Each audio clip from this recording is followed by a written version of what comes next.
읽다가 이제 막 멘붕 온 게 이순열서 할복한 거 그것도 사실이 너무 일본이 벌써 알고 나 강을 쳐놨거든요. 칼을 꺼내서 할복을 하고 조선 독립이여 며칠 뒤에 이휘종 씨마저도 자살했다더라. 네덜란드에 있는 신문들과 네덜란드 의사의 사망 진단서 이런 것들 딱 보니까 화상풍으로 교과서에는 자살도 아니고 병사도 아니고 전문가가 진영을 가지게 되면 이게 진정한 학자 아닙니까? 제가 물론 지금 유튜버지만 한때 이게 학계의 자존심이에요.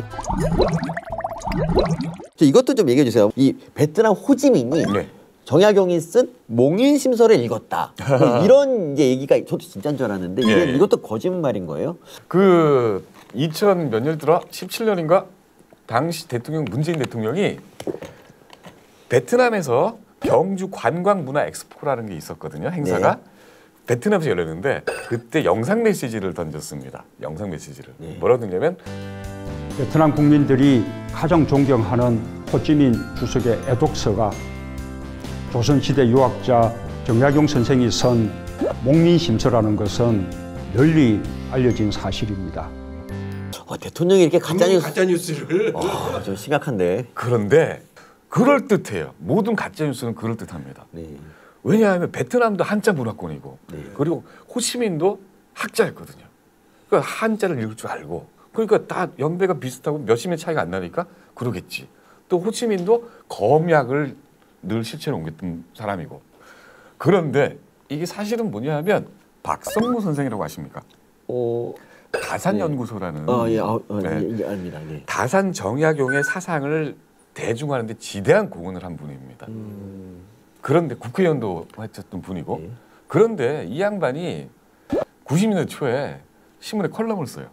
뭐라고 쓰나 하면 똑같이 이 내용으로 다산이 얼마만큼 위대한 사람인가 하면 같은 한자 문화권에 있는 베트남의 지도자 호지명이죠 그때. 호지명이 정글에서 투쟁을 하면서 빨치산 투쟁을 하면서도 몽민심서를 손에서 떼지 않고 검약 정신을 배웠다. 그래서 호치민 박물관에 가면은 이 몽민심서가 침대 머리맡에 놓여 있다. 그거를 다 인용을 했어. 모든 신문, 모든 컬럼, 그리고 그게 당시에 잘 팔렸던 소설이 있습니다. 몽민심서라는 소설 몽민심서. 그게 600만 권이 나왔어요. 600만 권이. 그 머릿말에 이게 또 인용이 됐어요. 맞아요. 그랬습니다. 그리고 거의 유사한 시대에 유홍준 씨가 나의 문화유산 답사기 강진편에 그 1편이었어요. 그게 200만 권이가 팔렸는데 거기에다가 이걸 또 쓴 거예요. 강진이 정약용 선생이 유배된 곳이 다산초당에 있는 데죠. 그렇죠. 그러면서 거기에다가 똑같이 호지민마저도 몽민심서를 읽었다는 사실만으로 다산의 위대함에 보록으로 삼고자 한다. 그리고 이 고운 시인 고운이 당시 경향신문에 쭉 뭘 연재했는데 거기에는 이제 또 살이 붙었어요. 기일마다 제사를 지낸다. 정약용 기일마다요? 네. 뭐 그렇게 숟가락 얻는 사람이 있어. 그러고 2000년대 들어서 박헌영 평전이라는 또 전혀 상관없는 평전이 나왔는데 그 작자가 저자가 앞에 전제를 그대로 깔고 그럼 몽민심서를 어디서 구했을까? 이 사람이 자기가 찾아봤더니 모스크바에 있는 레닌 학교에 박헌영하고 호시민이 동문 수학을 했더라. 그때 박헌영이 줬을 것으로 추정이 된다. 이렇게 한 거예요. 더 불어난 거죠. 구체적으로.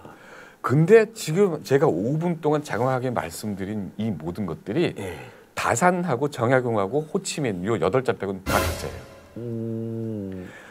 박헌영하고 호치민이 만났을 시기가 안 맞고 체류했을 때. 그리고 무엇보다 호치민 박물관 관장이 서울에서 이런 기사가 나오면 베트남 주재원들한테 난리가 난답니다. 여기 있는 CEO들이 자기네들이 또 거래처 만날 때 이 얘기 해주려고 빨리 호치민 박물관 가서 사진 찍어 보내. 그래서 그때 당시에 베트남 특파원을 하고 있는 연합통신 기자가 특파원이 자기도 괴로우니까 왜요? 이 사람들이 자기한테서 묻는 거예요, 자꾸. 그래서 취재를 한 거예요. 그래서 호치민 박물관한테 관장한테 물었더니 있기는커녕 호치민 박물관이 이렇게 묻는 겁니다. 당신들은 일본이 한국사 왜곡한다고 그렇게 징징대더니 그래놓고 우리 걸 이렇게 왜곡하면 어떡하냐. 게임이 끝났어요. 2000 벌써 5년이가 그때. 그런데 그게 계속 남아서 나 지금 박근혜 평전이 나오고 그리고 나중에 대한민국 대통령이 영상 메시지를 던지고 그리고 그다음 한입이다 이거. 또 어떤 게 있었냐? 다산 정약용의 고향이 남양주거든요. 네. 거기 다산 그 실학박물관도 거기 있어요. 네. 남양주에서 빈시라고 있습니다. 베트남에 호치민 고향이에요. 빈시. 거기다 다산로를 뚜루 만들어줬잖아요. 오. 그 와, 이 괴담 하나가 정말 이게 도대체 저도 공부를 하기 전에 몰랐으니까.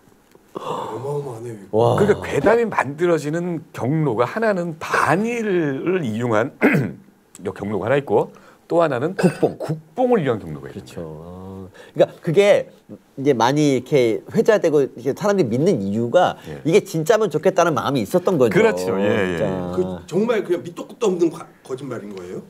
아무 근거가 없는 거야. 아무 근거. 저기 그 결국에 나중에 이 박성무 그 선생이 그 다산연구소 홈페이지에다가 네. 사과문을 올렸어요.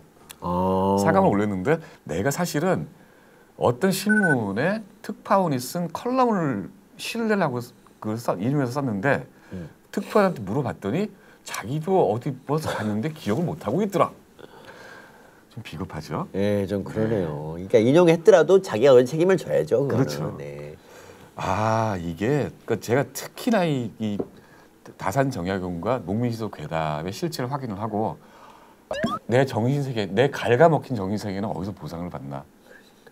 제가 지금이라도 호지민 박물관에 좀 갖다 놓으면 안 될까요? 몰래? 죄송합니다. 글로벌한 괴담으로 이제 사실 정약용 선생은 있잖아요. 뭐 정말 대단한 인물이고 500권 이상의 책을 쓰셨고 그분이 워낙 앉은 자세에 책을 써서 뭐 복숭아뼈가 어떻게 됐다 뭐 이런 식의 뭐 이런 혈식전의 얘기도 있어요. 근데 그러니까 이것만 가지고도 훌륭한 분이고 다산이라는 말이 굉장히 많이 뭐 역도 있을걸요. 지하철역도. 그러니까 이런 분인데 이분이 조금 더 세계로 뻗어나가서 하는 그런 마음 때문에 이제 이런 게 생겼네요. 진짜. 그러니까 막 국뽕 차오른다 얘기하잖아요. 네네. 그런 얘기 들으면 기분이 좋으니까. 그러니까 지금 요새 막 그 연예인들이 잘하고 있기 때문에 네. 지금 어디 가도 제가 지지난주에 터키를 갔다 왔거든요. 네. 놀다 왔습니다. 제가 30년 전에 갔을 때는 노병들이 저를 끌어안고 같이 울었었거든요. 터키가 우리 6.25 예. 참전국이잖아요. 형제 브라더 네. 그러면서. 그런데 이번에 갔더니 애들이 예. 안녕하세요 그러면 사진 찍는 거예요. 오. 저희 가요 빨리. 정말 BTS 때문에 선생님도 가시면은 네. 그냥 쿵쿵 차오릅니다. 그냥 거기서 선글라스만 차시면은 네. 그냥 에어 쌓여서 같이 기념사진 찍게 됩니다. 한국말을 한국말 하면서 저한테까지 같이 사진을 찍으세요. 케이팝 때문에 그러는 거죠? 다 이제 BTS에다가 BTS. 이 우리의 문화인들 덕분에 이렇게 된 거예요.